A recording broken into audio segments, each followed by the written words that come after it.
Estamos ao vivo?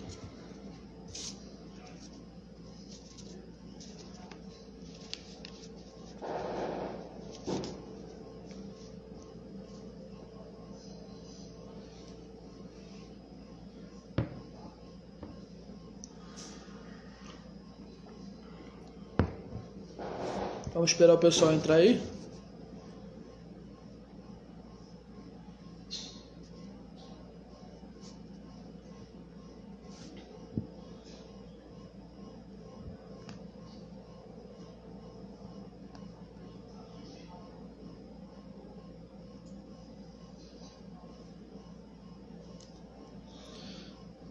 Graça e paz, meus irmãos. Vou esperar o Francisco Tourinho entrar para a gente iniciar a live.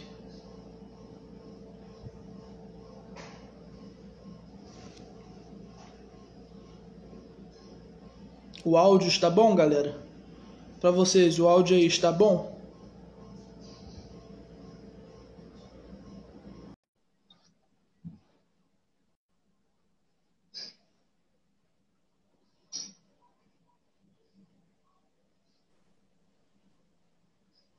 Foi? O Melo aí, ó. A câmera está virada, cara.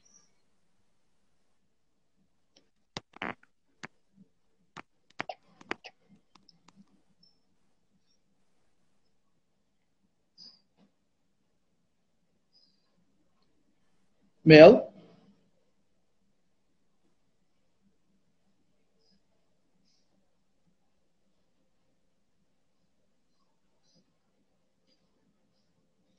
Chamar o Francisco Tourinho também?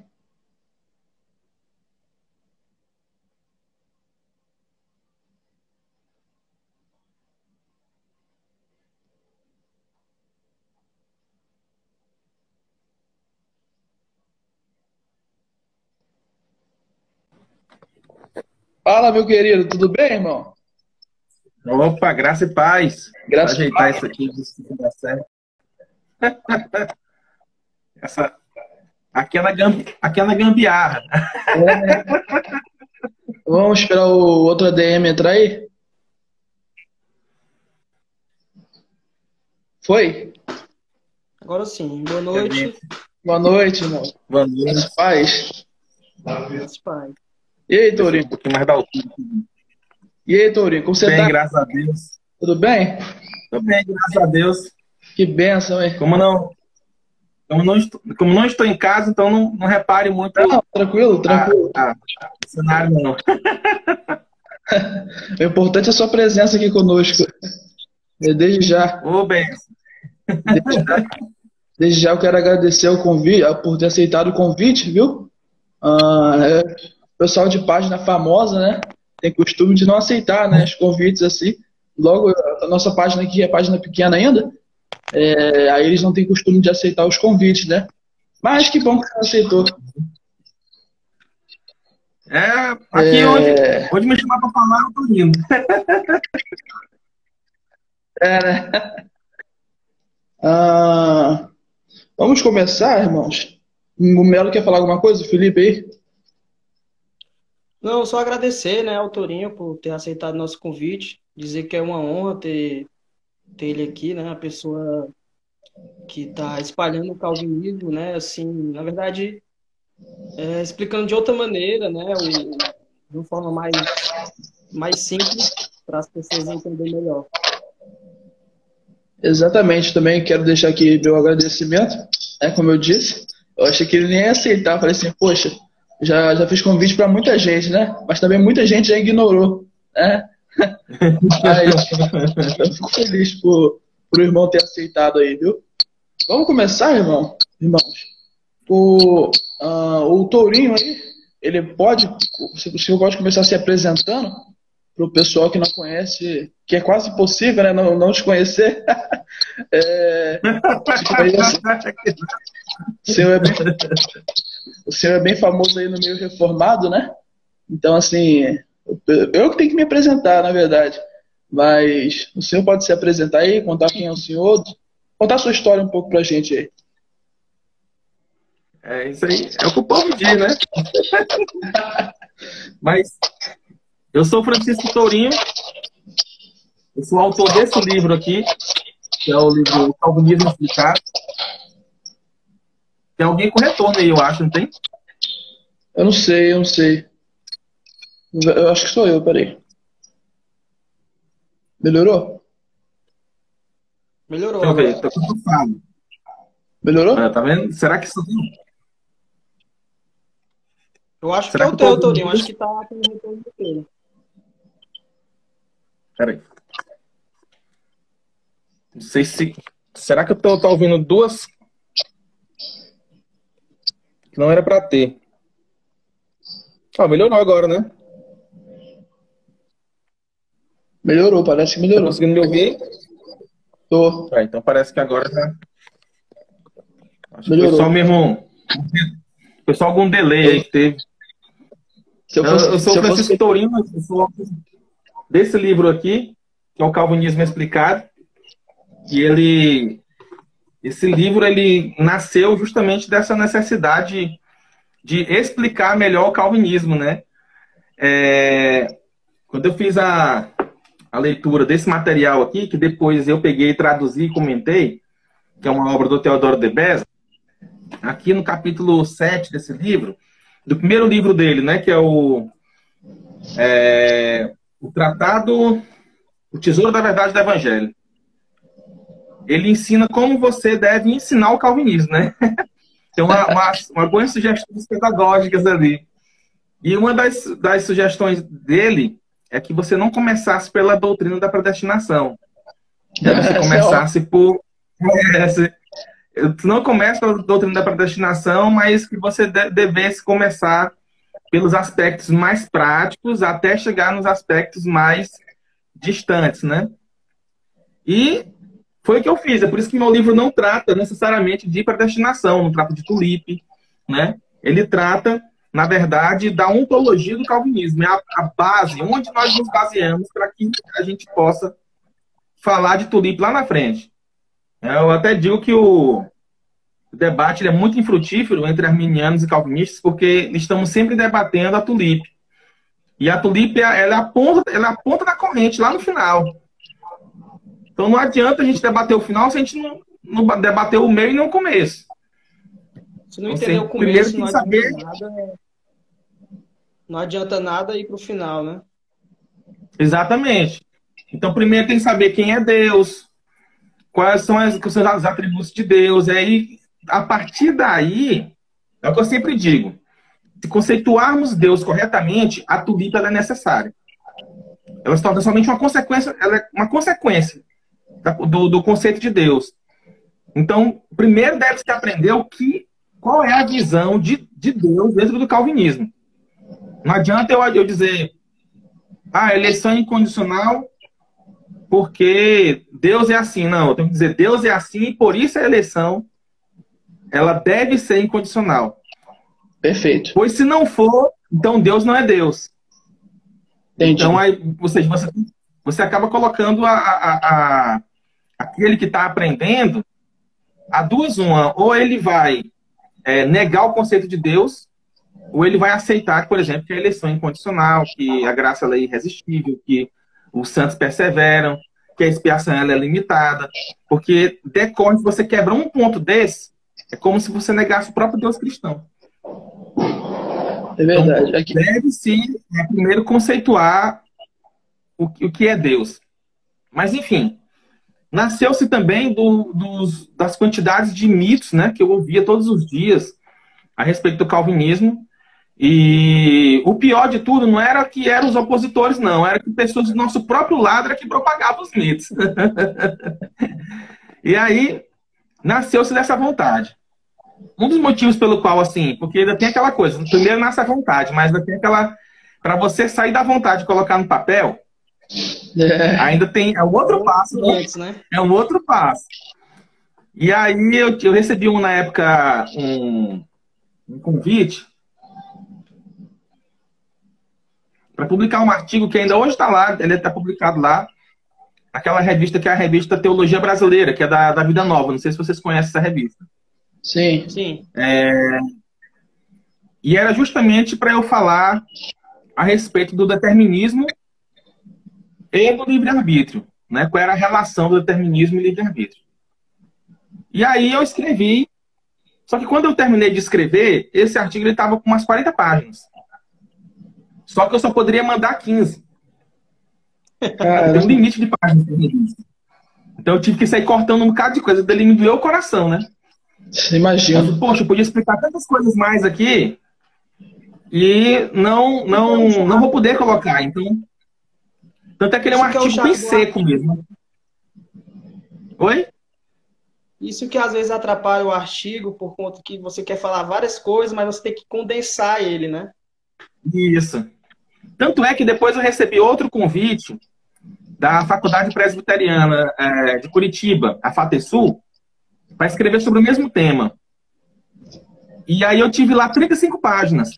Aí, pô, eu botei já um monte de coisa, já deu para... Me deram um espaço lá de 35 páginas para escrever, já me deu já bastante manobra, né? Só que eu me senti, como eu me senti um pouco frustrado, aí eu pensei assim, não, o que eu vou fazer? Eu vou escrever tudo que eu acho que eu sei do assunto, sobre determinismo e livre-arbítrio, até eu colocar tudo para fora mesmo. Depois eu vou fazer um PDFzão, vou jogar aí. Só que quando eu terminei de escrever, aí deu ali cerca de 90 páginas, mais ou menos. De Word, né? De Word, não de livro, né? De um livro desse aqui já ia dar umas 150 páginas. De Word. Aí eu mandei para um amigo meu para ele revisar, para dar uma olhada no português e tudo mais. Aí ele falou o seguinte: pô, eu achava melhor que tu conceituasse esses termos que tu tá usando aqui. Ninguém vai entender nada que tu tá falando.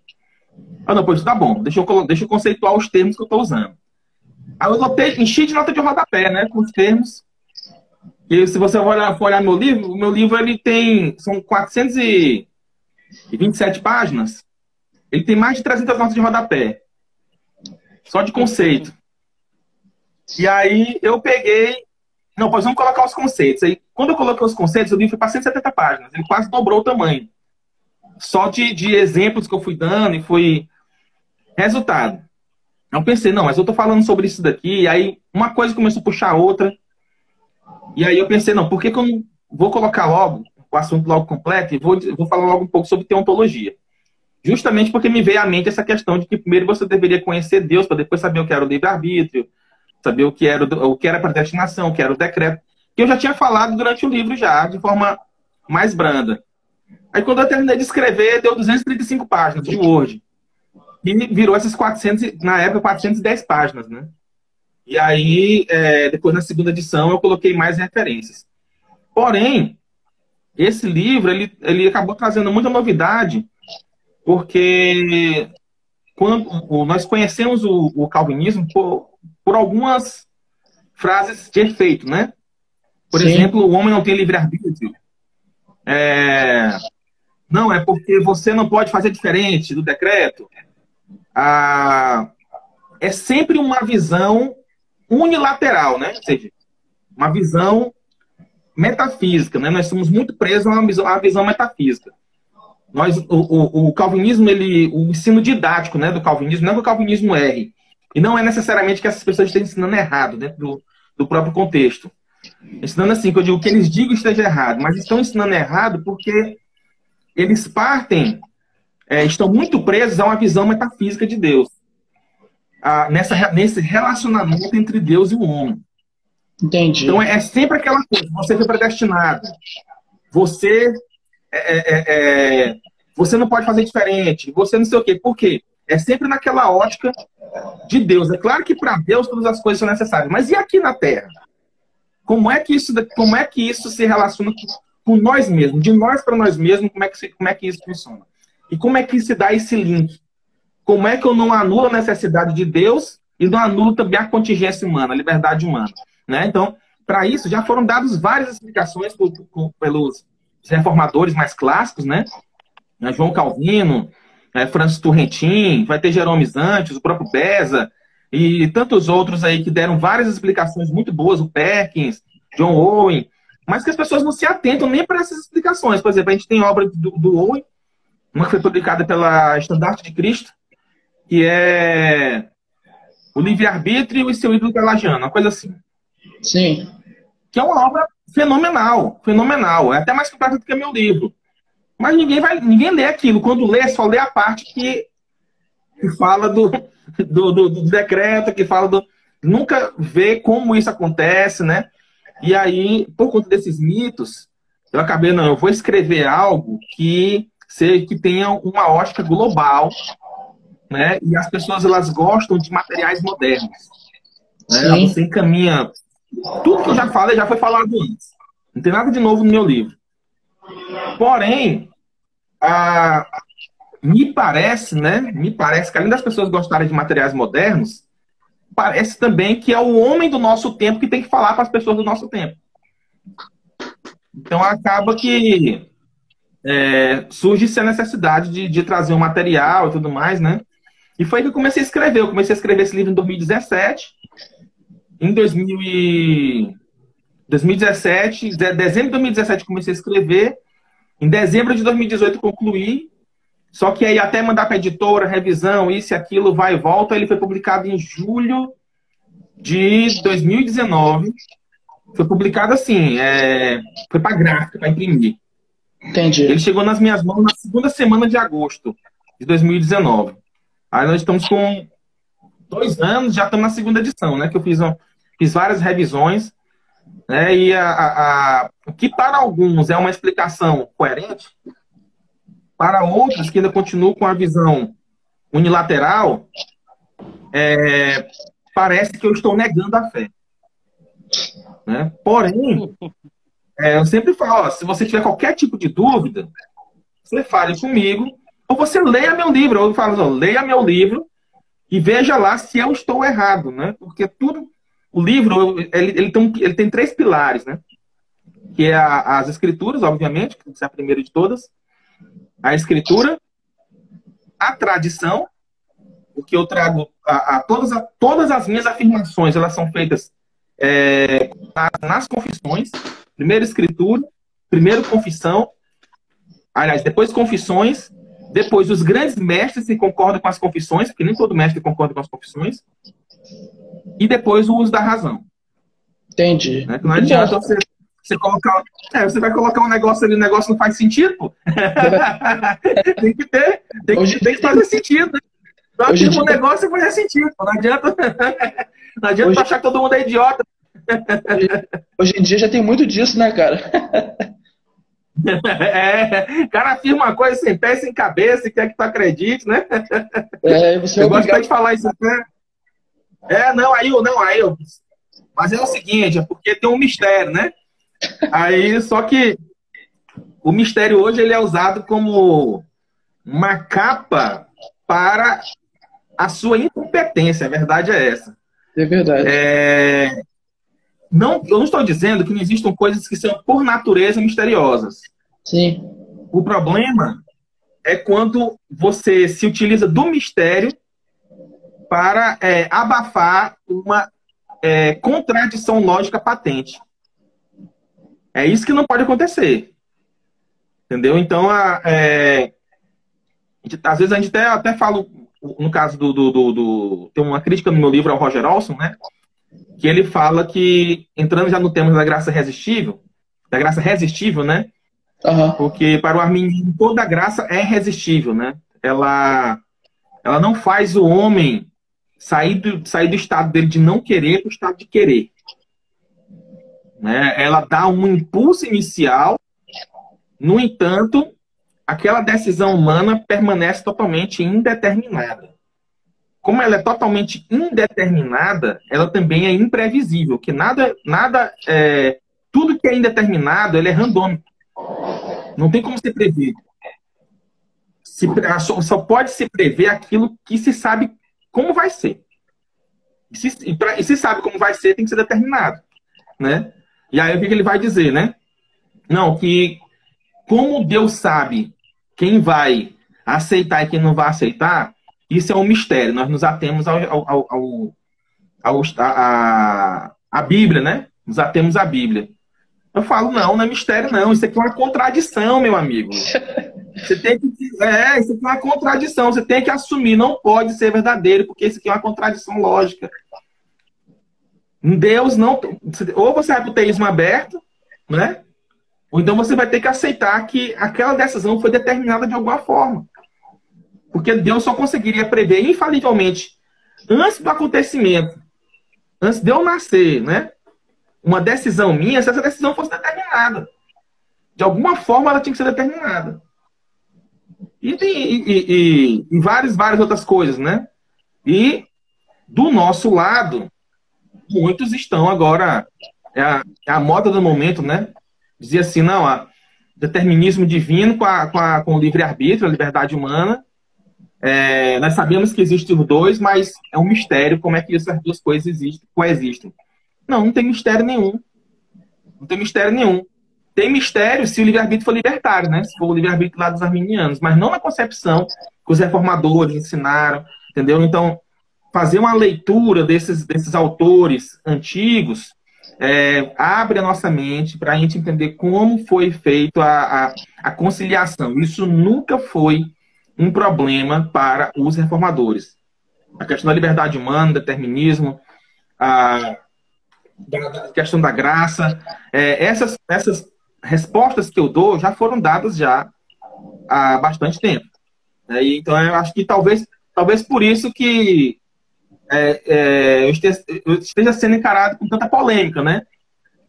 Uns gostam, eu tô no 8,80, né? Uns gostam demais de mim, outros me odeiam, querendo se me encontrar na rua, é capaz de me bater. É que nem aquela live com o Armínio Sincero, né? A gente tava lá. Ai, não aquela live já tem isso daí ainda. O pessoal que lê Calvino, que é o mais acessível, né? Uhum. Ler Calvino é mais acessível, que o Correntinho da Vida, por exemplo. Aí você vai ler Calvino, o próprio calvinista não entende Calvino.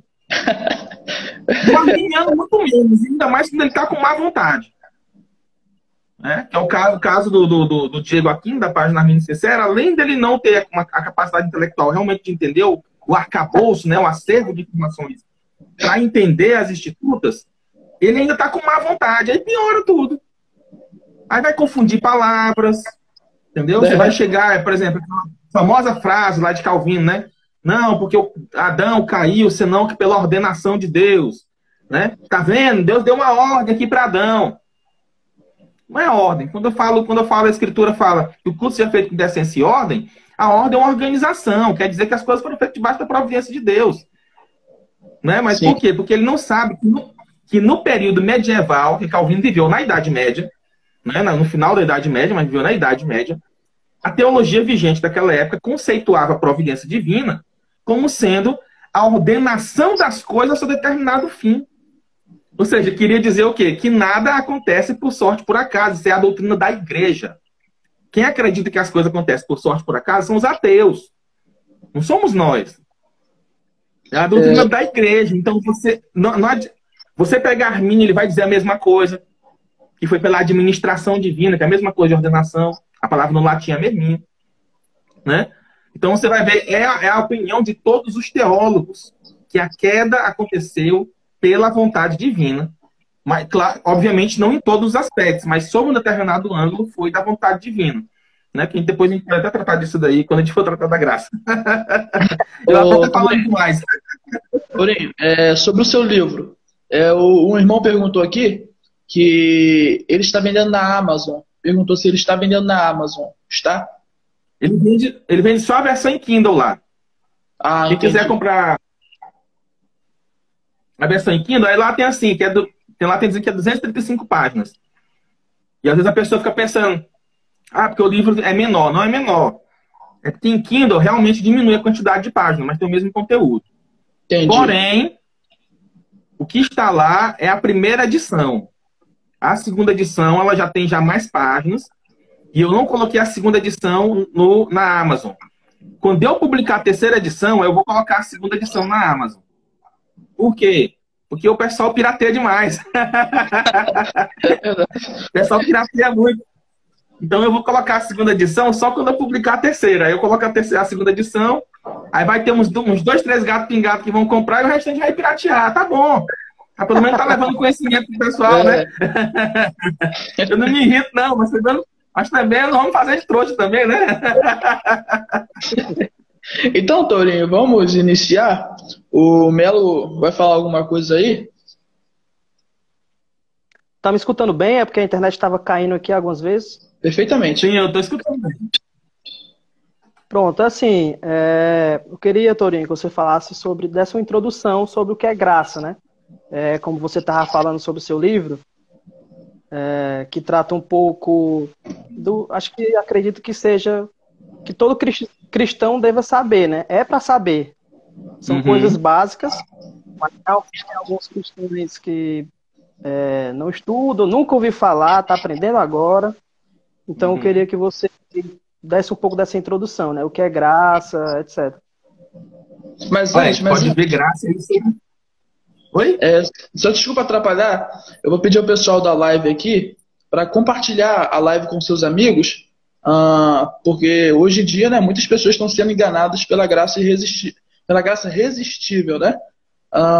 Então, assim, para divulgar conhecimento, eu peço ao pessoal da live que compartilhe. Clique no aviãozinho aí para compartilhar com seus amigos, viu? Pode continuar, Tourinho. Fica à vontade. Então, gente, a graça, você pode ver ela por diversos aspectos, né? Nem toda moção divina, que é moção, mover, né? Nem toda energia divina que vai sobre o homem é uma graça. Você pode até encarar que seja, mas vão ser de características diferentes, né? Por exemplo, o homem que ele é essa energia divina que não deixa que os homens se matem, se destruam, é chamado na teologia calvinista de graça comum. Embora essa terminologia graça comum ela seja algo peculiar do calvinismo. As outras escolas, como o atomista, por exemplo, até mesmo os luteranos, eles tendem a negar a graça comum. E eles acham que aquilo dali é apenas uma ação natural do próprio homem, né? Dadas as virtudes que o homem já tem por ser imagem e semelhança de Deus. Assim, no fim das contas, o conceito não muda muito, né? É só que a gente deu um nome para isso, que é graça comum. Mas quando a gente trata de graça resistível, graça irresistível, que é essa graça no momento da salvação, ela é uma moção divina, né? Ou seja, uma energia divina, de fato, né? Que Deus compartilha um pouco do seu ser conosco. E isso é graça. Esse compartilhamento que é feito, ele é fruto da vontade divina de oferecer ou dar, vamos dizer assim, o seu favor àquele homem. Quando a Escritura diz amei Jacó e odiei Esaú. Ali não é o amor de afeto como nós temos um pelo outro, os homens, né? Tem um pelo outro, e nem é o ódio também de afeto, né? Porque o ódio também é um afeto. A gente pensa que não, é um afeto negativo, né? Ele causa paixão, ou seja, ele causa um efeito em nós. Então aí a gente chama de paixão. Né? Paixão não no sentido somente de se apaixonar, né? Como a gente usa no dia a dia, eu tô apaixonado, né? Mas no sentido de patos mesmo, de patologia, que a palavra raiz de paixão é essa, de você ficar afetado com aquilo. É algo que lhe afeta. Né? Então Deus ele não pode ser afetado por nada. Então não existe paixão em Deus, não existe um sentimento como o nosso em Deus. Não é que exista um objeto fora de Deus que atrai a Deus infalivelmente, como é o nosso caso. Se você uma pessoa, ela lhe magoa, infalivelmente você vai ter um sentimento ruim por ela, nem que seja por um momento. Por quê? Porque a paixão ela é infalível sobre o homem, na medida que o objeto externo ele causa uma deformação na nossa alma. Né? E é por isso que nós sentimos as coisas. Então, o amor e ódio para Deus é tão somente a vontade divina de oferecer o favor a um e não oferecer seu favor ao outro. Quem é que recebe uma porção da graça irresistível, ou graça eficaz, melhor dizendo, né? É o termo mais correto. Graça eficaz. Quem recebe? Aqueles que foram alvos do favor de Deus. Então, a graça, ela é... Tanto é que a própria Escritura fala da Virgem Maria, né? Que foi muito agraciada, muito bem-aventurada, né? Muito favorecida, né? Esse é o termo que tá lá, né? Muito favorecida. Por quê? Porque aquele que recebe um favor de Deus também recebe uma graça.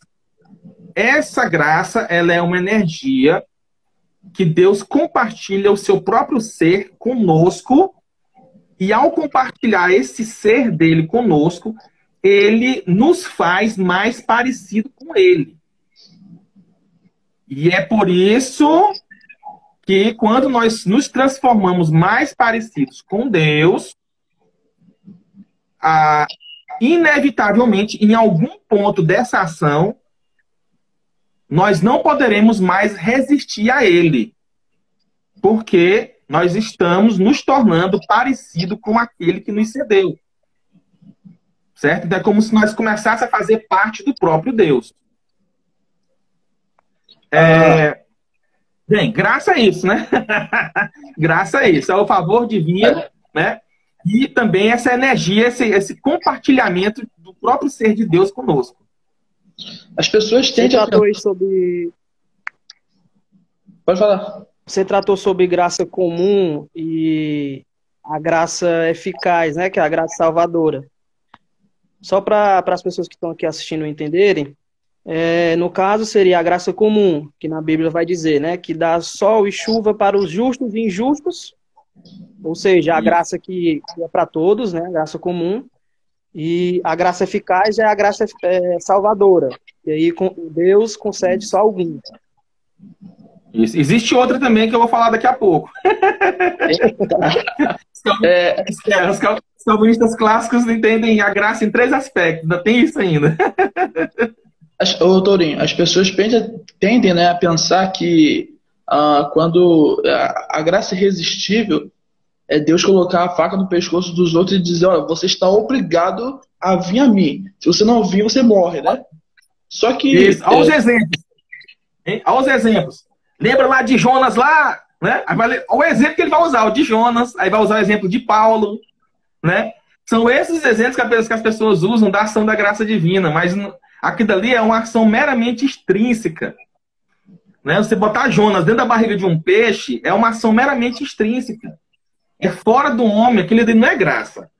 A graça é o compartilhar, é Deus mudando a tua vontade aqui, porque ele compartilhou algo dele em ti.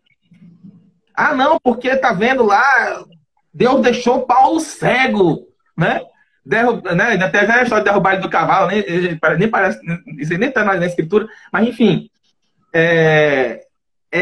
os exemplos que são usados são esses exemplos que mostram Deus como alguém fora da gente, né? Que ele realmente é, mas aquele que se igualou a nós e entrou numa queda de braço conosco.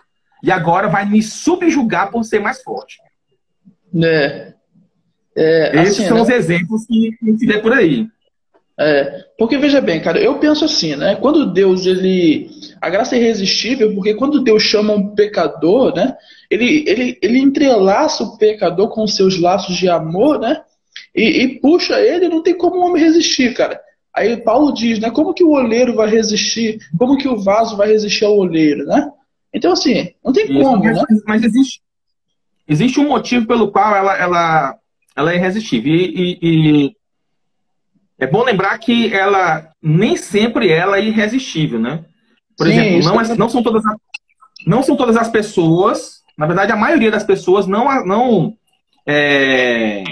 são convertidas na primeira vez que ouve o Evangelho. Então, é um processo. É um processo em que Deus vai quebrando pouco a pouco ali. Algumas pessoas é fulminante, né? Em alguns casos, aquilo é fulminante. Mas, em outros casos, a pessoa, às vezes, leva até anos ouvindo o Evangelho, até que a pessoa está imersa num estado de depravação tão grande que, para oferecer aquela mudança, ela precisa realmente do bastante favor divino. Mas assim, para entender que a graça ela não pode ser resistida quando Deus quer realmente salvar alguém, né, que ainda tem isso daí,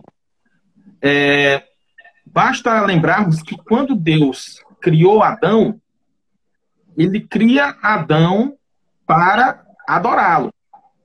Essa é a finalidade de Adão, né? Adão foi feito para adorá-lo.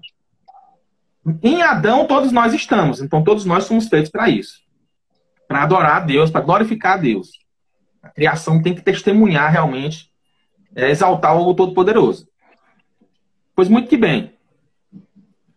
Quando Deus decide não impedir e decide que Adão vai cair, Adão cai e aquele pecado ele causa uma deformação na alma humana. Né? Ou seja, ele corrompe, não destrói, veja bem. Já vi gente falar assim, que destruiu o homem. Não, não destruiu o homem, não. A depravação total, ela é em amplitude. Ela é em amplitude, ela não é em intensidade. Ou seja, todas as partes do corpo humano foram afetadas pelo pecado. Por isso que é total. Mas isso não quer dizer que foi em intensidade. Ou seja, que a alma humana foi totalmente destruída. Isso não foi. Quando o homem ele é separado de Deus pelo pecado,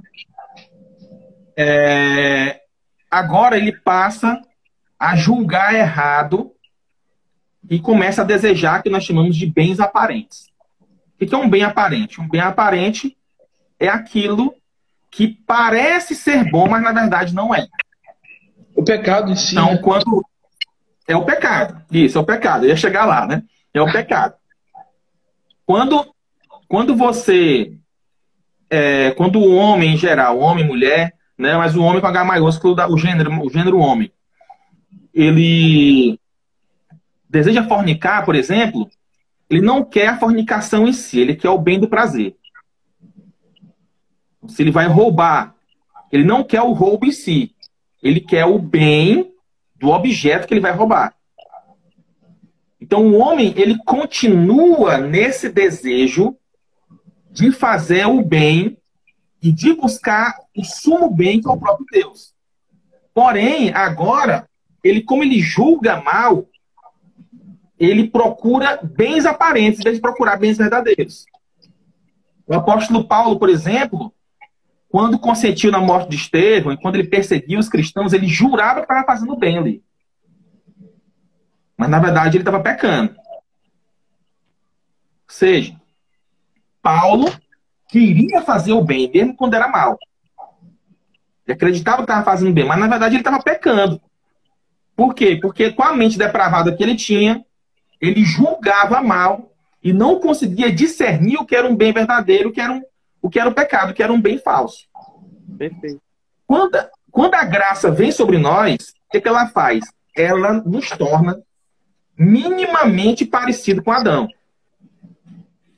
Então a gente começa a se realinhar, começa a voltar àquele estado original, e nesse estado de parecido, né, próximo da nossa originalidade, nós começamos a funcionar corretamente.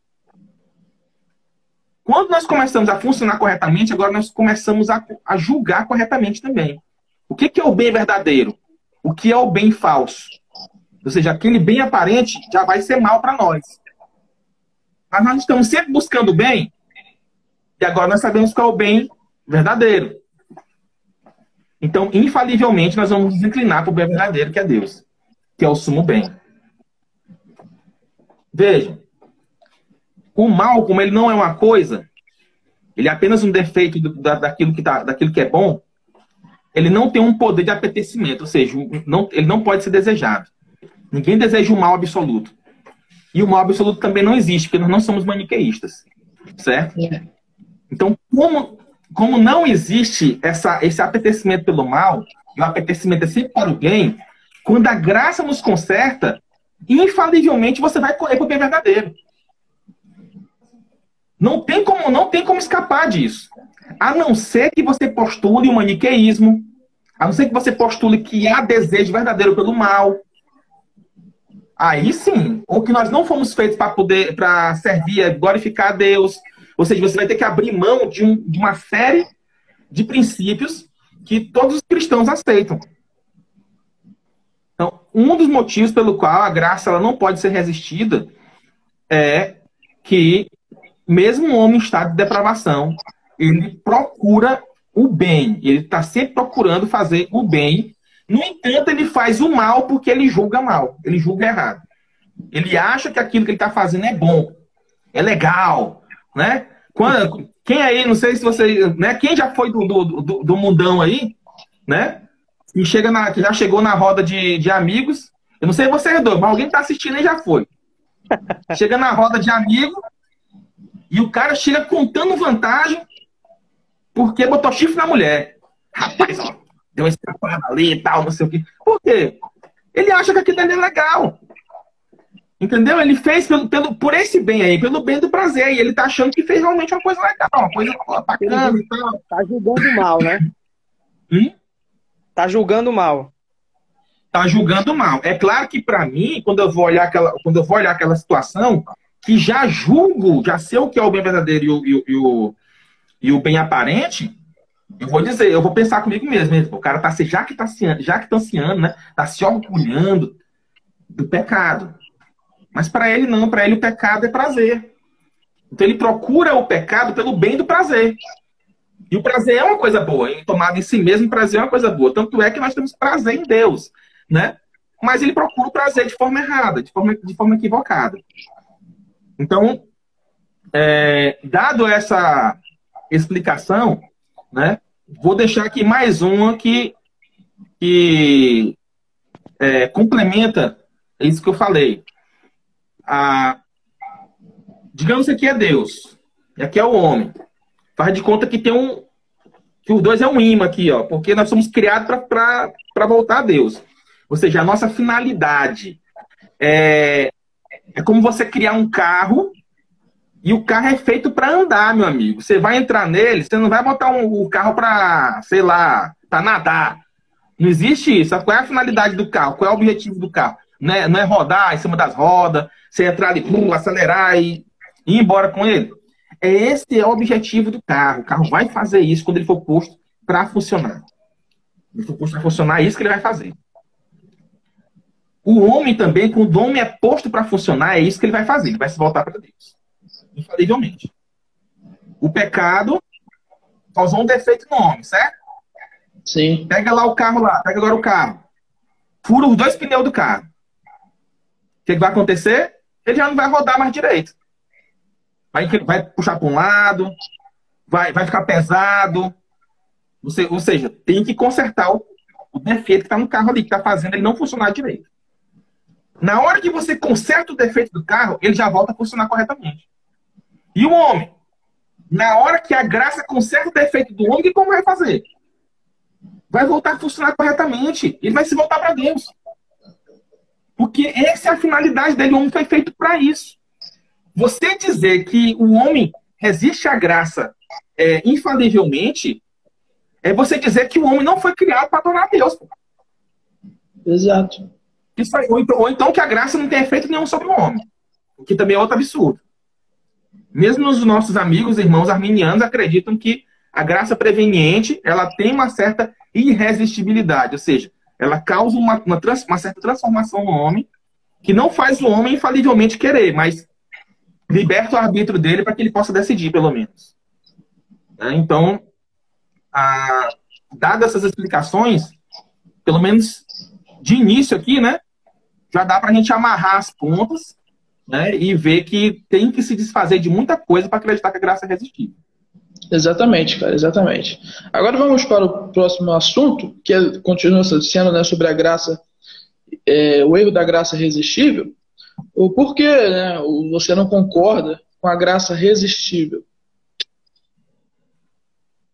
Os motivos já até falei, mas porém, agora vamos para aquela terceira graça lá. Aquela terceira graça, né, que nós falamos. Então, falamos da graça comum, que é uma graça, é um favor de Deus que está sobre todos os homens, absolutamente todos os homens.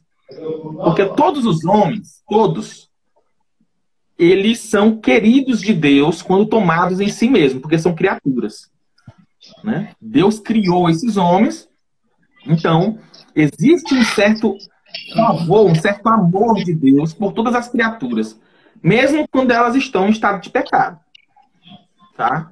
Quando você considera a criatura em si mesmo. Por exemplo, você tem a sua esposa, ou então tem um filho, seu pai, né? Imagina aí uma pessoa que você ama bastante. Muitas vezes você pode entrar em atrito com aquela pessoa e, por um lado, você vai estar com raiva dela, você vai estar irado. Mas, por outro, quando você considera o seu parente, digamos, o seu pai por ser seu pai, você vai continuar amando. Ou seja, quando você considera somente a pessoa, a figura do pai, do filho, da esposa, você ama. Quando você considera ela rodeada das circunstâncias, ou seja, o que ela fez contigo, tu vai ter raiva dela. Né? Então, todas as criaturas, elas têm um certo favor divino, porque Deus consegue considerá-las assim, como criaturas. E por isso existe a graça comum, que é um favor divino, um certo favor divino sobre várias pessoas, inclusive sobre homens muito maus, que faz a gente entender, inclusive, por que homens maus muitas vezes são abençoados com saúde, longevidade, dinheiro, prosperidade financeira, muito mais do que homens fiéis. Né? Por outro lado, nós temos também a graça eficaz, que é essa graça que Deus derrama sobre os seus eleitos. O que é o eleito? O eleito é aquele que lá no passado Deus decidiu que iria intervir no curso de sua vida e não deixaria ele se perder. E aí nós temos aí também, que pouca gente fala dessa graça, chamada a outra graça eficaz, né? Graça comum, graça eficaz, e a graça suficiente. A graça suficiente é aquela que o reprovado resiste. Quem é o reprovado? O reprovado é aquele que Deus decide não intervir no seu próprio caminho, deixando ele caminhar os seus próprios passos, acumulando culpa sobre si, para que ele justamente seja condenado. Esse é o reprovado. Só um instantinho. Tranquilo. Enquanto isso, galera, vou dizer novamente. Compartilhe com seus amigos. Então, o reprovado, a reprovação, ela não tem uma causa na condenação do homem. Não é uma causa na condenação do homem. O homem, na verdade, se Deus não fizesse nada, não decretasse nada, os homens, todos eles iriam se perder, né? Sem causa nenhuma. A causa da condenação do reprovado é o seu próprio pecado, proveniente da queda adâmica. Essa é a causa da reprovação. Porque a reprovação, ela não é um decreto positivo, é um decreto negativo, é apenas uma não eleição. Deus, o decreto é único. Deus dá somente um decreto, que é o de eleição. Evitar que pessoas caiam no inferno, ou seja, sejam deixadas ao seu próprio caminho. Enfim. Amém, amém. A graça suficiente, ela vai sobre esses homens reprovados. Sobre todos os homens reprovados, não. Não é sobre todos os homens reprovados. Mas sobre os homens reprovados que ouvem o Evangelho. Então, aqueles homens que nunca ouviram o Evangelho, eles também não têm graça nenhuma sobre eles, só graça comum. Não existe graça suficiente, eficiente, qualquer tipo de graça para esses homens que nunca ouviram o Evangelho. Porém, há uma graça suficiente, porque o Evangelho ele é poder de Deus para salvar o homem. Então, a Escritura fala que o Evangelho é poder de Deus para salvar o homem. A Escritura diz que a palavra de Deus não volta vazia. A Escritura diz que, na parábola do semeador, que é jogada a semente no solo duro. Realmente ela não entra no solo de jeito nenhum. Tem alguns que começam a brotar e depois ali ele é resistido quando vai brotar.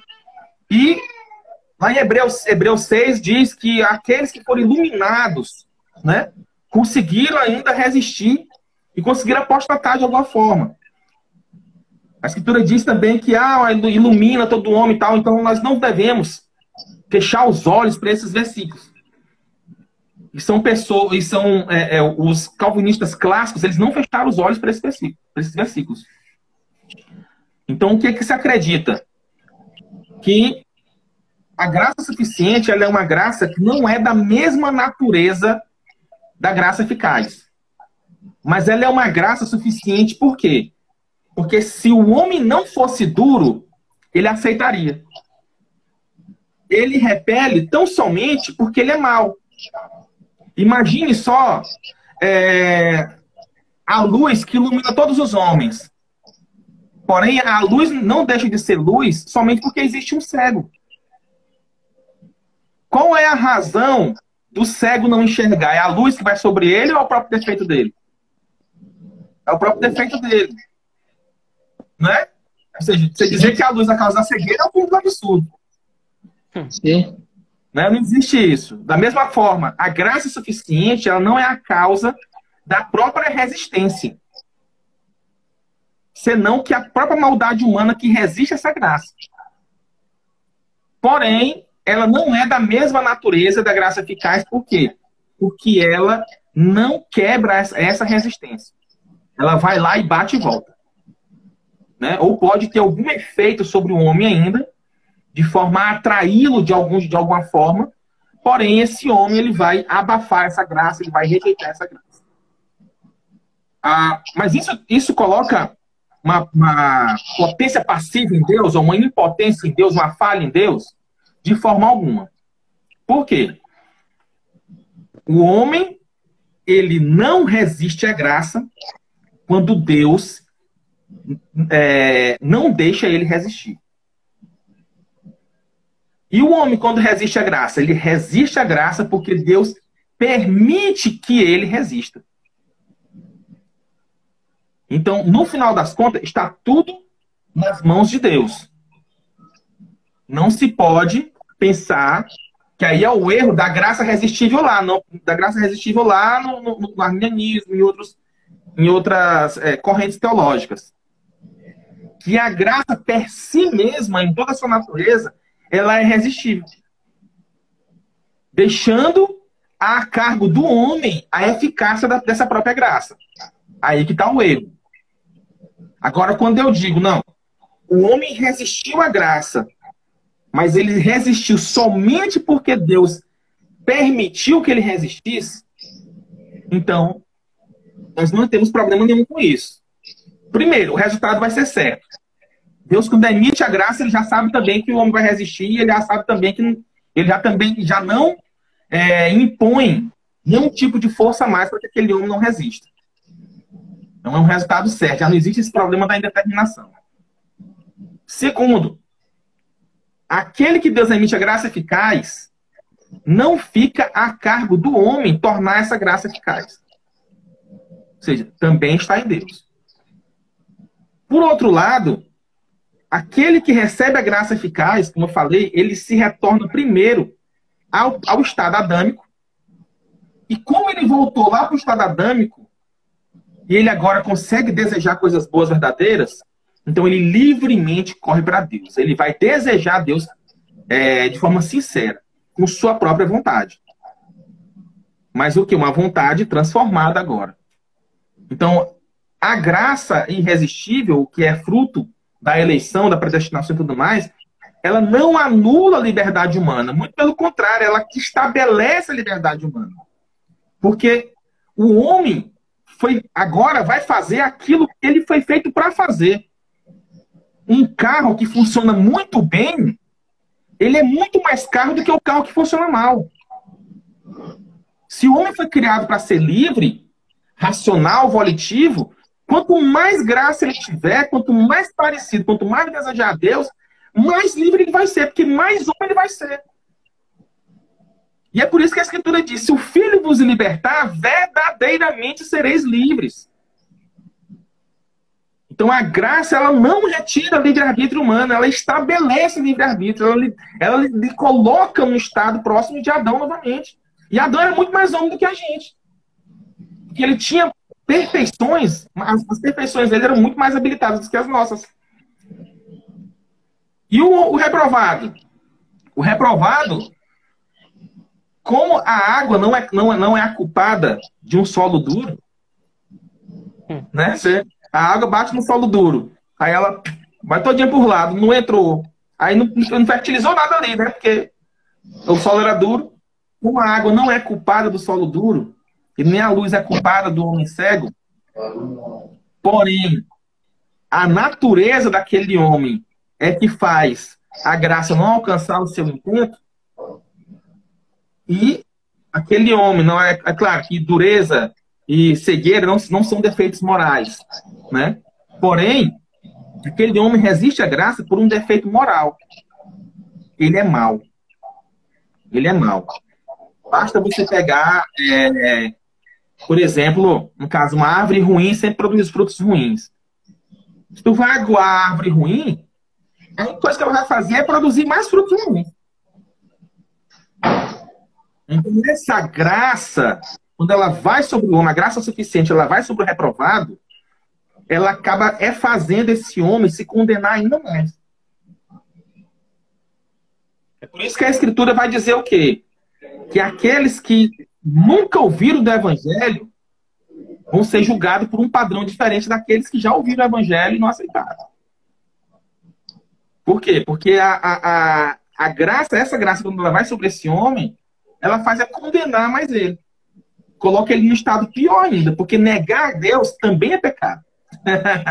Também é pecado. E é o pior dos pecados, se você negar o sacrifício divino, né, que poderia ser aplicado sobre você.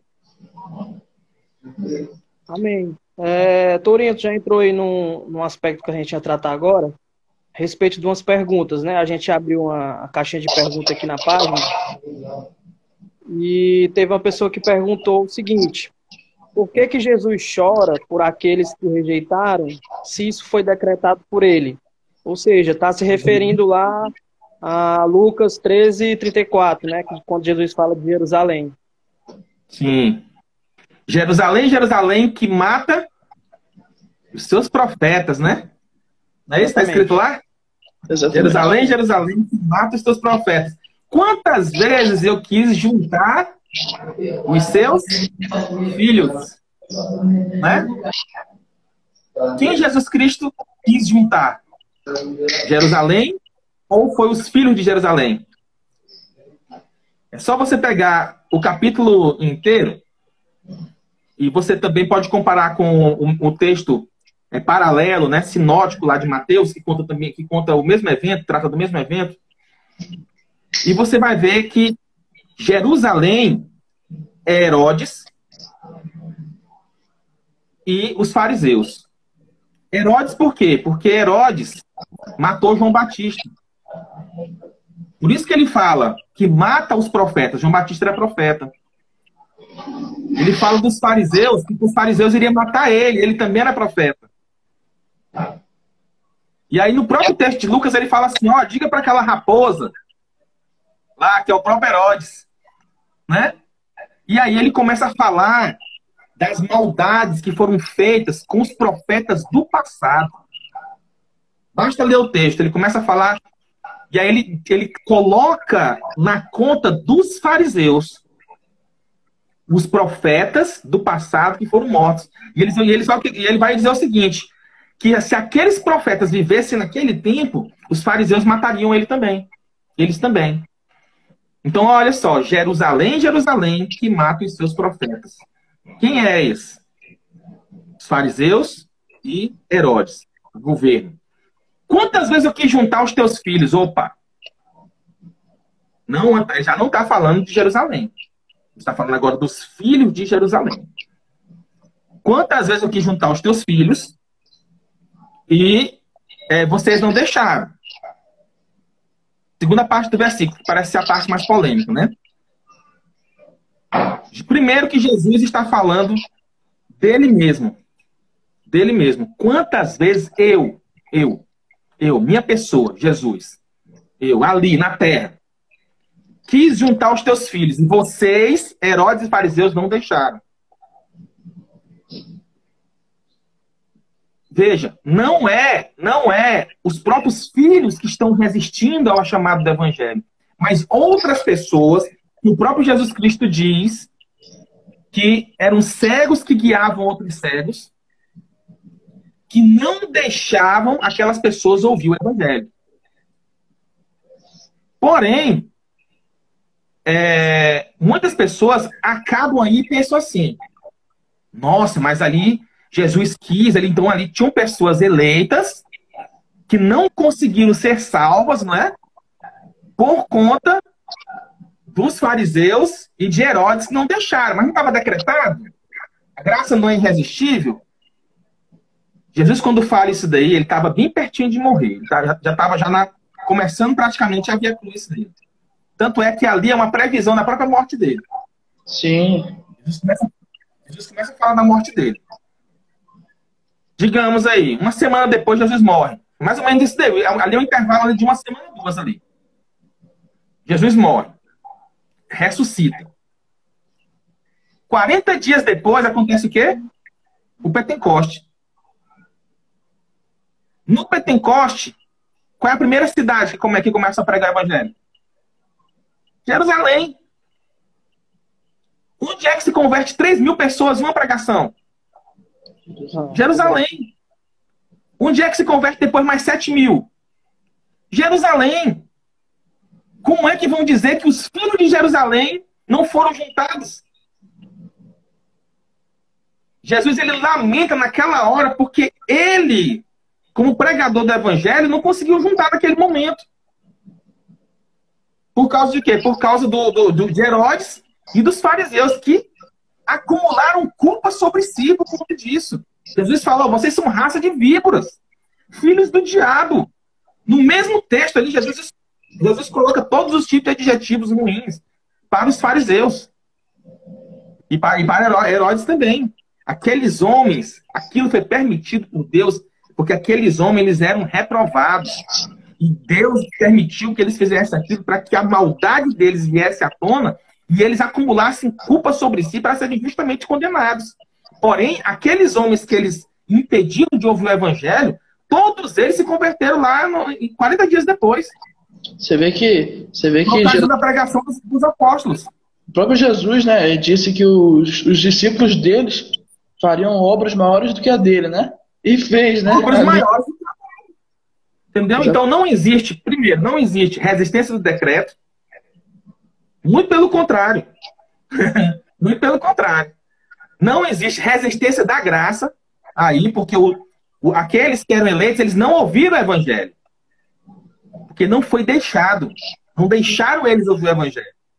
Então não houve resistência do decreto, nem houve resistência da graça. E aqueles que estavam destinados a serem salvos foram salvos, porque o mesmo texto de Atos lá fala que aceitavam a Cristo, vamos dizer assim, todos aqueles que tinham sido determinados a aceitar. É só casar uma coisa com a outra. Perfeito. Inclusive no meu livro eu faço a exegese desse texto aí, de cima a baixo, explicando cada versículozinho para... Muito bom. Pronto, já que você citou também aí Atos, né? Também colocaram lá referente que esse versículo é muito usado pelo arminianismo, né? Que é Atos 7:51, quando Estevão, né, vai dizer aos judeus que por muitas vezes eles rejeitavam o Espírito Santo.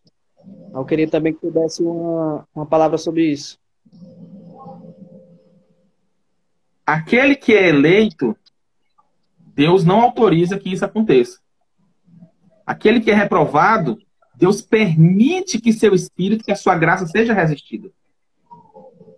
Quem é que resiste à graça? Aquele que Deus permitiu que resistisse.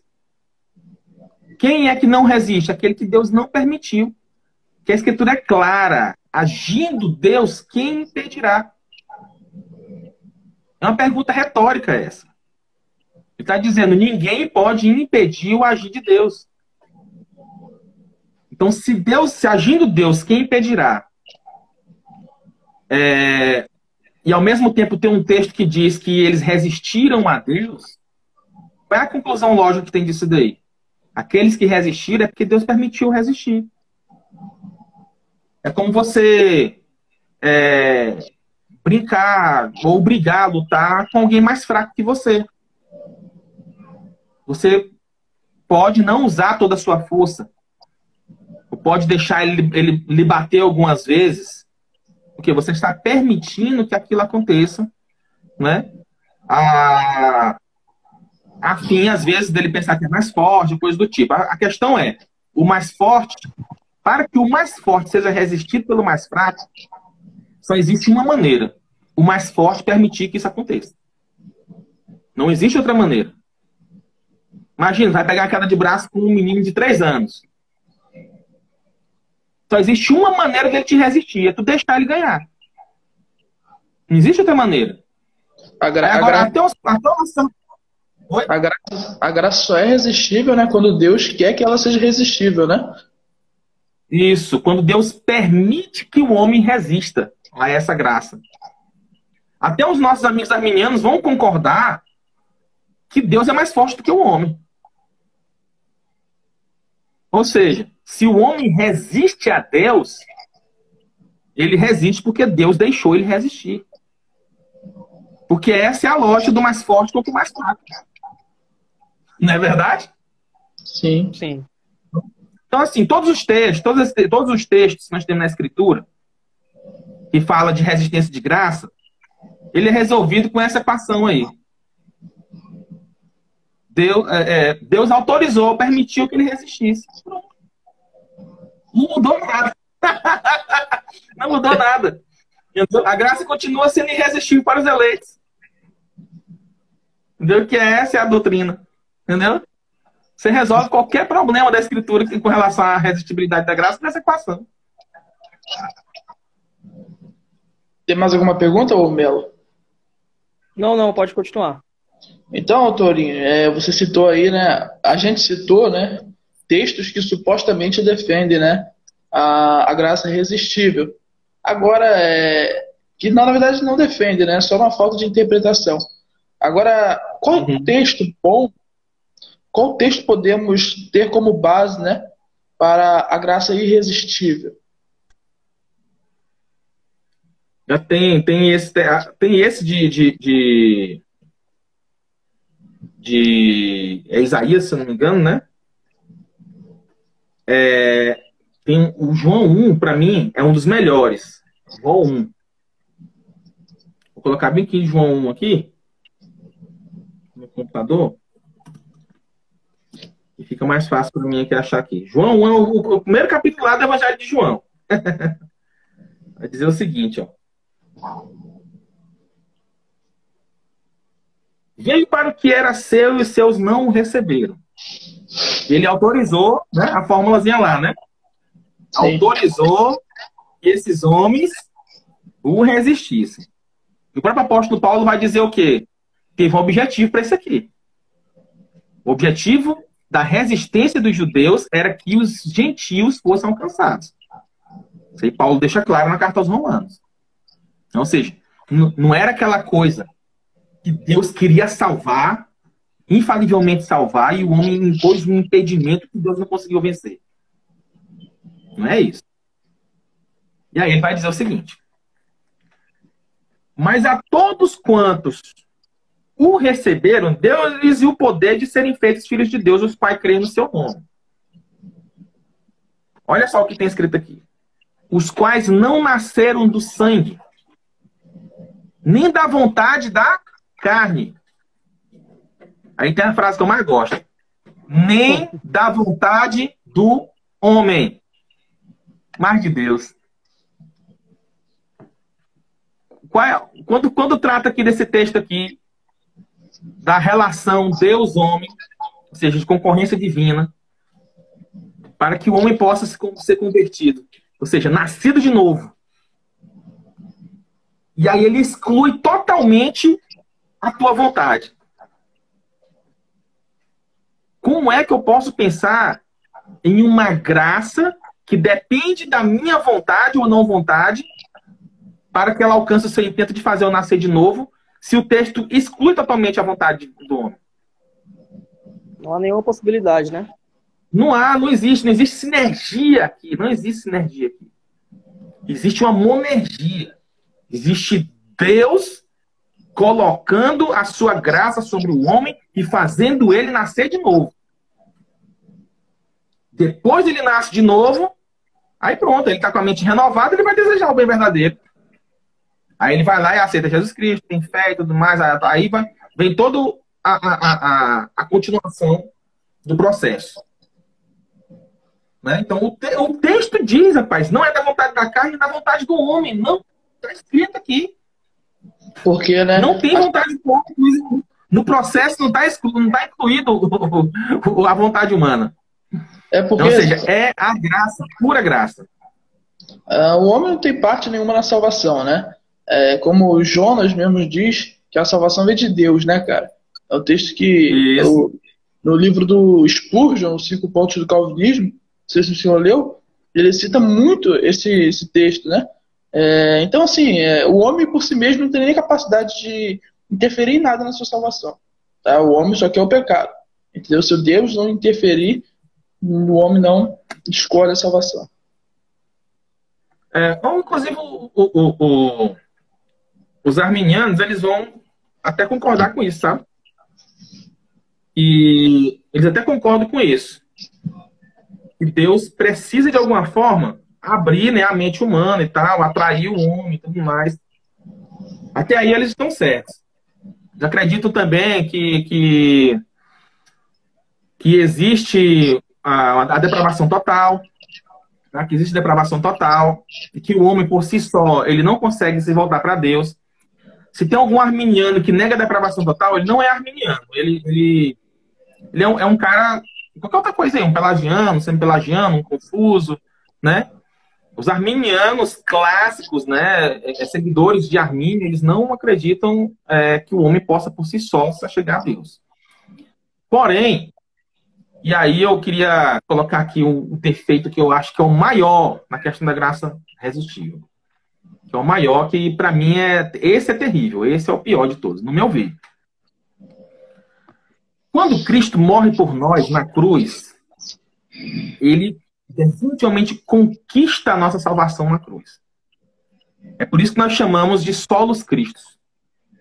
Aquele ponto lá da Reforma Protestante. Solos Christus, sola fide e sola gratia, elas são uma corrente inquebrável. Por quê? Porque Cristo conquista para nós a salvação. Inclusive a nossa fé. Cristo conquista a nossa fé na cruz. Se Cristo conquista a nossa fé, ou seja, a salvação como um todo, por completo, quando a graça de Deus vem sobre o homem eleito, sobre aquele que ele quer salvar, já deve estar incluso nessa graça a própria fé. Então essa graça, ela já tem que trazer a fé ao homem. Porém, se eu digo que essa mesma graça que quer salvar, de fato, né, em termos finais, né, chegar no ato de ser salvo, ela não tem a fé, então eu vou transformar a fé necessariamente numa obra. Por quê? Porque a fé agora ela vai ser o resultado, da ação da graça em mim. E que eu posso exercer ou não. Então vai ser uma decisão minha exercer fé ou não. Porém, se a graça já traz a fé, não tem como eu ter fé e não crer. Então, obrigatoriamente, eu vou ter que crer quando a graça vem sobre mim. Então, a graça vai ser irresistível por conta disso. Porque ela já trouxe a fé a mim. Agora, se eu digo que eu tenho o poder de resistir toda e qualquer graça, então é porque a fé é uma obra do homem. e não da própria graça. Entende a lógica? Quer dizer, se a graça já tem a fé, quando ela bate em mim, eu já vou ter fé também, porque a graça já tomou de conta. E se eu já tenho fé, não tem como eu não crer tendo fé. Se eu tenho fé, eu vou crer. Então a graça vai ser irresistível. Porém, se eu digo que eu posso resistir à graça indiferentemente de qualquer homem, todos podem resistir à graça, então eu estou dizendo necessariamente que a graça que vem sobre mim não vem com a fé. Ou seja, que a fé não seria um dom de Deus, mas seria uma obra humana que seria fruto da graça.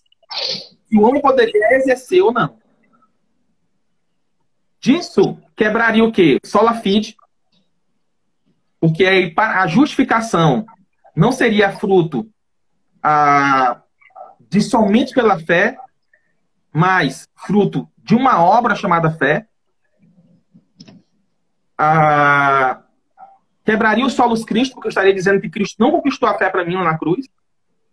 Então, ou seja, que a obra de Cristo não foi completa lá. E quebraria a própria sola gratia, porque a graça não seria completa ao oferecer a mim aquilo que eu precisaria para crer. Então, assim, se for perguntar para mim qual o maior defeito de eu pregar a graça resistível, é que a graça resistível é uma volta a Roma. Ela é a negação da fé protestante. Como é que Roma acredita que é a justificação? Como é que Roma acredita que é a justificação e a salvação? Como é que ela acredita? Deus dá uma graça sobre o homem, mas não dá a fé. Deus dá uma graça sobre o homem. O homem agora decide fazer um bom uso da graça. Fazendo um bom uso da graça, ele vai fazer boas obras. Nisso está inclusa a fé. Crer e fazer boas obras.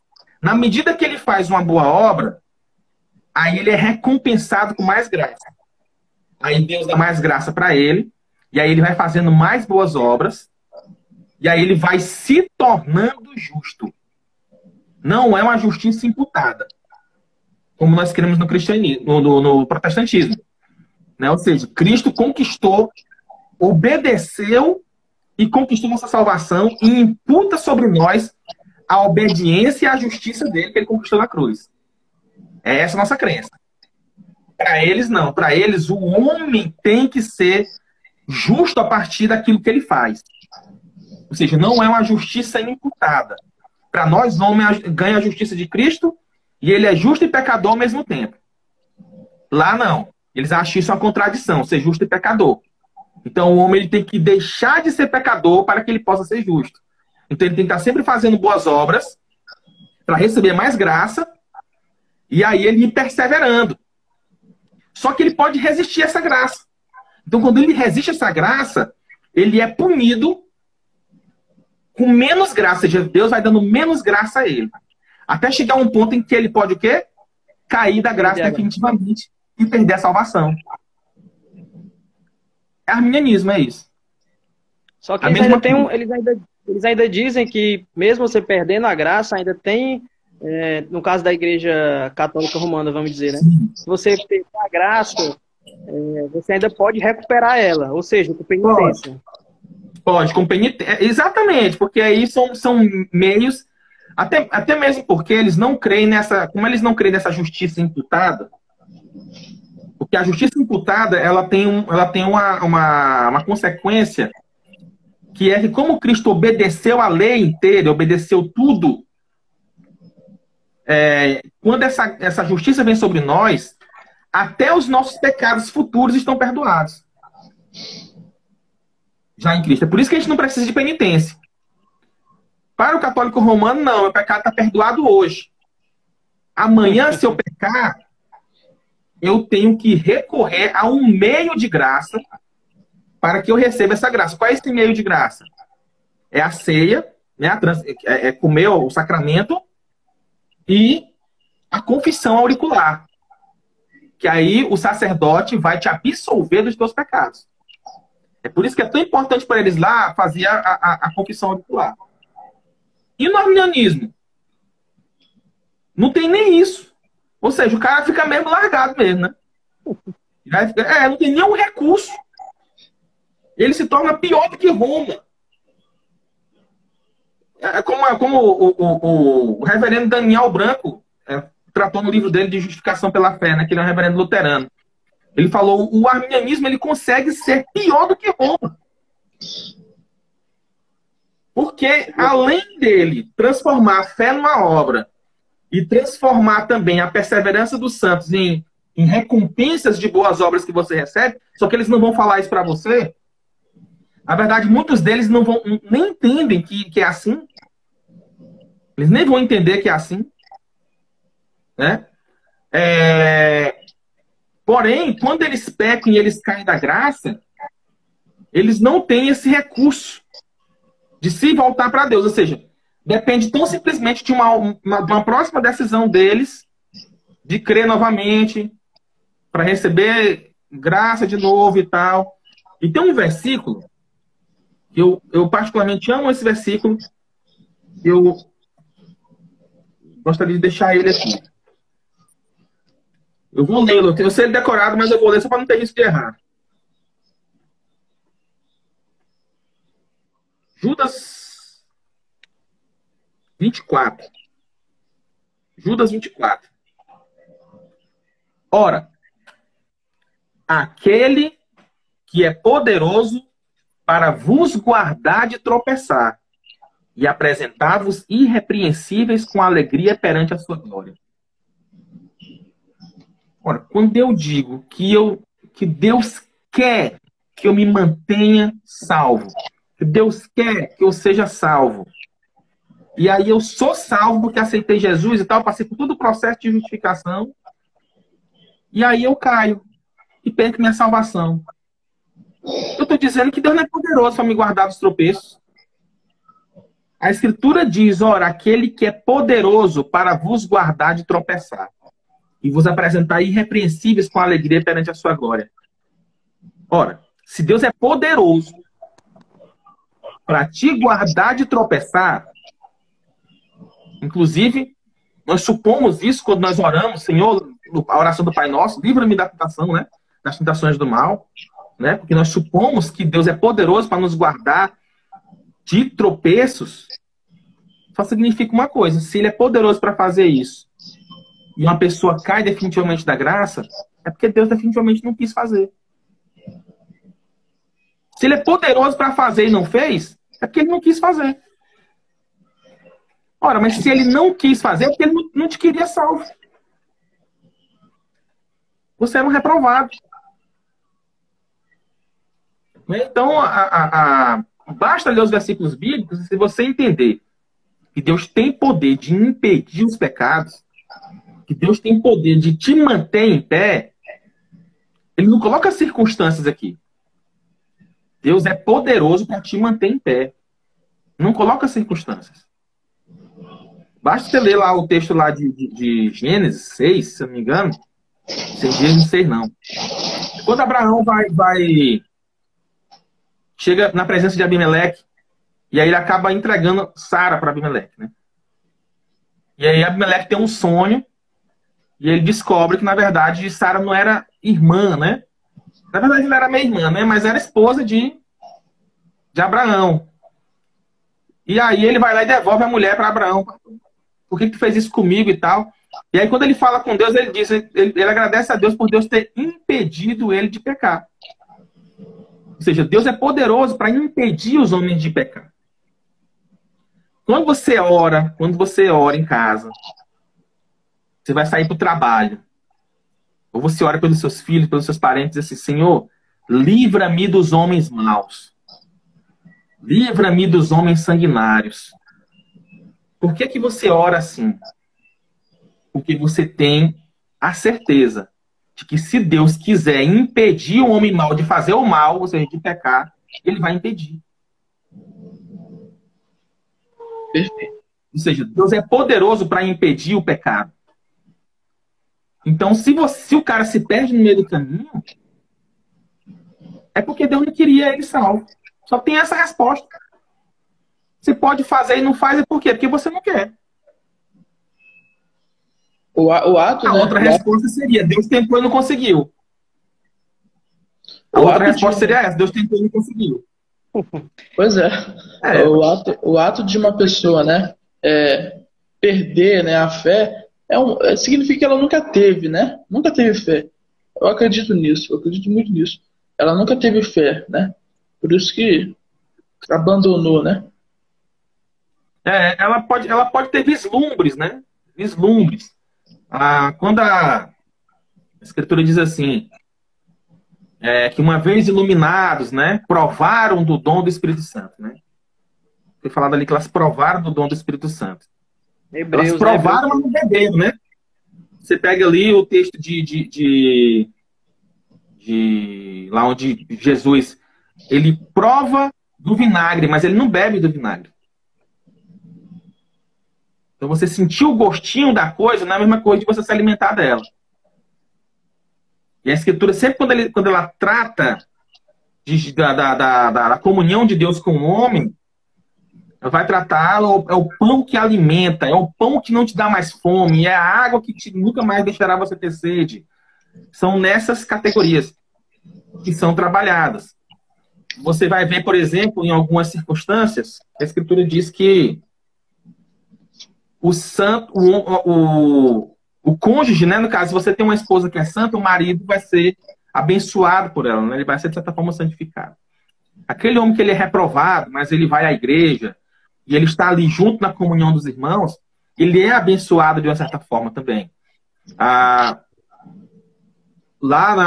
em Sodoma e Gomorra, né? Abraão, ele negocia com Deus. Ele fala assim, se tivesse 30, se tivesse 20, se tivesse 10, né? Então, se tivesse 10 crentes ali, a cidade inteira seria poupada. Ou seja, todo mundo ali ia ser alvo de um favor divino por conta de 10. Né? Então, muitas vezes, os reprovados, eles são abençoados com determinados favores de Deus porque estão próximos dos outros cristãos. Ou, então, porque Deus tem uma missão específica para eles. Pode acontecer também. Assim como foi com Israel. Israel tinha uma missão específica. Nem todos aqueles que eram israelitas, que eram nascidos de Israel, eram israelitas de fato, ou seja, filhos de Deus. Mas o povo, a nação como um todo, ela era abençoada porque ela tinha uma missão específica. Ela tinha essa eleição para uma missão específica. Que era o quê? Que era guardar os oráculos de Deus. Eles não eram eleitos para serem salvos, mas eles eram eleitos para uma missão específica. Então, tem pessoas ímpias, como vemos no Antigo Testamento, reis, né, que acudiram, né, o povo de Deus, que foram benevolentes, foram usados por Deus até para julgar outros, que foram alvos de determinadas graças que não necessariamente é essa graça salvadora, mas que Deus concedeu a eles uma medida do seu poder para que eles pudessem cumprir determinadas missões. Então, vemos, por exemplo, lá no texto do juízo final, que tem pessoas que vão dizer, mas nós oramos em outras línguas no teu nome, nós expulsamos demônios, nós operamos milagres no teu nome. Né? Jesus vai dizer, nunca vos conheci. Ou seja, nunca foram salvos. Mas eles tiveram, sim, uma participação de uma medida de graça de Deus para que eles pudessem operar aqueles sinais que eles estavam alegando ter operado e Jesus Cristo não disse que eles estavam mentindo. Então, existe, sim, esse aspecto. E muitas vezes as pessoas, elas confundem. Elas acham, por exemplo, que aquelas pessoas eram pessoas que eram salvas e que se perderam em algum momento. Não, a palavra de Jesus é taxativa. Eu nunca conheci vocês, nunca. E aí você vai lá para o texto de Romanos 8, né? Que vai dizer, o que dantes conheceu é esse predestinou. Ou seja, se a predestinação e a eleição acontece no momento que a pessoa aceita, como prega o arminianismo, como é que a pessoa pode ter sido conhecida e Jesus Cristo dizer que nunca conheceu? É impossível. Então o texto está dizendo o quê? O que dantes conheceu, ou seja, aquele que Deus amou. Que fala, amou Jacó de Esaú, né? Ou seja, aquele que Deus amou. Deus amou primeiro, porque a Escritura fala que Adão conheceu Eva. O homem conhece a mulher, ou seja, ele a amou, se tornou um com ela. E a Escritura diz que, Jesus ora pedindo para que os apóstolos sejam um com ele, assim como ele é um com o Pai. E a salvação é essa, que conheçam a ti, o único Deus verdadeiro, e a teu filho a quem enviaste. Né? Não é conhecer cognitivamente, mas se tornar um. Assim como Jesus é um com o Pai. Aí Jesus, o que o texto diz? Que Deus, aqueles a quem ele conheceu, ou seja, aquele que ele amou, ele predestinou. Perfeito. E aquele que ele predestinou, ele chamou. E aquele que chamou, justificou. Né? Aí será que Deus amou a todos salvificamente? Olha, se ele amou a todos salvificamente, então ele predestinou a todos, chamou a todos e justificou a todos. E vai glorificar a todos. Mas quando chega na justificação, parece que ele não justificou todos, não. Ele pode até chamar a todos. Agora, justificar todos, né? Já se perdeu. Então a gente vai pegando os textos e vai vendo que eles não se encaixam com essa lógica de uma graça dispensada sobre todas as pessoas de maneira indiferente, né? E eu não sei se tu vai me fazer essa pergunta, mas às vezes as pessoas me fazem essa pergunta. Se não é injusto Deus oferecer uma graça de um jeito para uns e para outros, oferecer outro tipo de graça ou não oferecer graça nenhuma. Né? Eu não sei se você me faz essa pergunta. Mas é uma pergunta comum. É verdade, é verdade. Né? As pessoas me fazem essa pergunta, né? Isso daí é uma pergunta que ela é tão simples de se responder. A Escritura diz que as riquezas e saúde, elas vêm da parte de Deus, elas são bênçãos divinas. É isso que a Escritura diz, está escrito lá. Você não acredita, aí já é com você a Escritura, né? Não, eu acredito. Está escrito lá. Que as riquezas e a saúde são bênçãos divinas. Você vê, todo mundo é rico igualmente? Não é. Nada. E muito pelo contrário, tem homem ímpio que é rico, servo de Deus que é pobre. Saúde. Eu mesmo trabalhei no Hospital do Câncer lá em Teresina. Antes de ser militar, eu trabalhava no Hospital do Câncer. É só você ir na aula das crianças lá e você vê criança recém-nascida com câncer já. Não dura 3 meses, 4 meses, morre. Morre.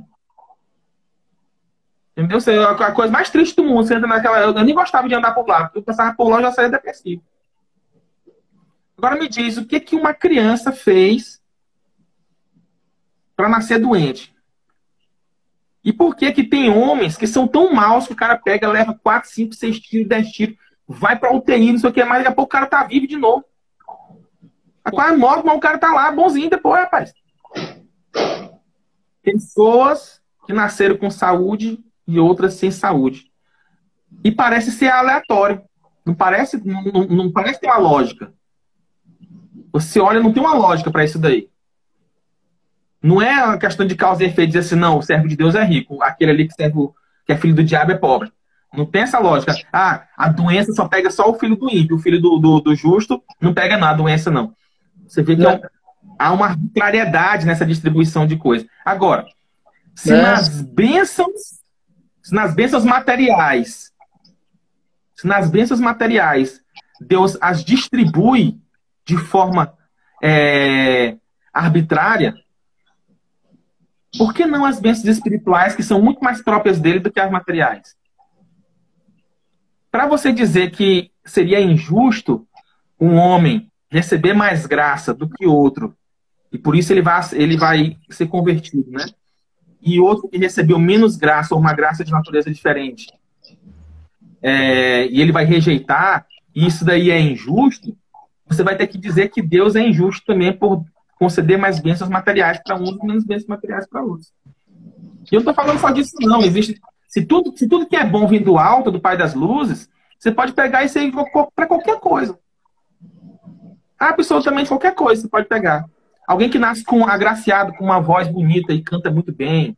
Alguém que nasce com um corpo com umas fibras musculares apropriados para determinado tipo de esporte, e aí vai concorrer com o outro que não nasceu com a mesma valência física do que ele. Será que isso é justo? E não vem do céu? Né? Então, eu não vejo ainda que a própria avaliação da realidade faz cair por terra essa noção. É claro, você pode continuar dizendo que Deus é injusto, porque deu graças diferentes a determinadas pessoas. Mas você vai ter que realmente aceitar que ele é injusto de fato, pelo fato das pessoas nascerem diferentes no mundo. Um nasce homem, outro nasce mulher, um nasce mais forte, outro mais magro, um doente, outro... Né? As diferenças já mostram que as bênçãos de Deus são distribuídas de forma arbitrária. Eu nem gosto desse nome arbitrário. Na verdade, é distribuído de forma soberana. Não de forma arbitrária, né? Aqui a arbitrariedade traz aquela noção de tirania, né?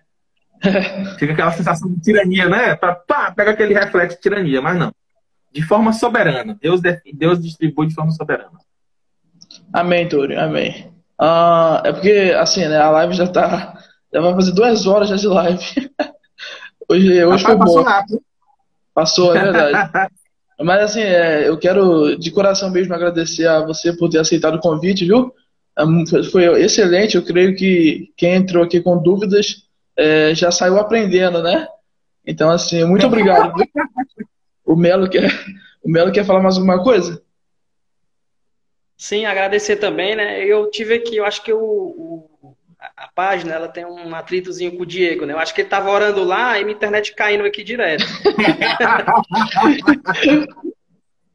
Mas a gente só queria agradecer mesmo, né? Por ter aceitado esse convite, e acredito que todos que estiveram aqui aprenderam bastante com você, tá? Então, e mais uma vez, agradecer e com certeza a gente vai marcar outro dia, viu? Me chamem que aí eu vejo ali um horário na agenda ali. Amém. E a gente marca. Amém. Então, meus irmãos, muito obrigado, viu, a todos que participaram da live também. Que Deus abençoe a vida de vocês. E compre o livro do Tourinho, tá? Pra quem não tem. Eu também não tenho, mas em breve vou comprar. Eu tô ansioso pra isso. Tem esse aqui. Só mostrar aqui, ó. Tem esse aqui que é o meu, né? Tem esse aqui de Beza, que foi comentado, foi traduzido e comentado por mim. E tem esse aqui dos Anjos. Os Anjos também foi aluno de Calvino, tá? Sim. Foi aluno de Calvino, aluno de Philip Melanchthon e foi aluno também de Peter Marty, né? Vermigli, né? Que é considerado o Calvino da Inglaterra, né? Foi o maior reformador do século XVI. Então a gente tem aqui a doutrina da predestinação absoluta, comentado por Augusto Toplady.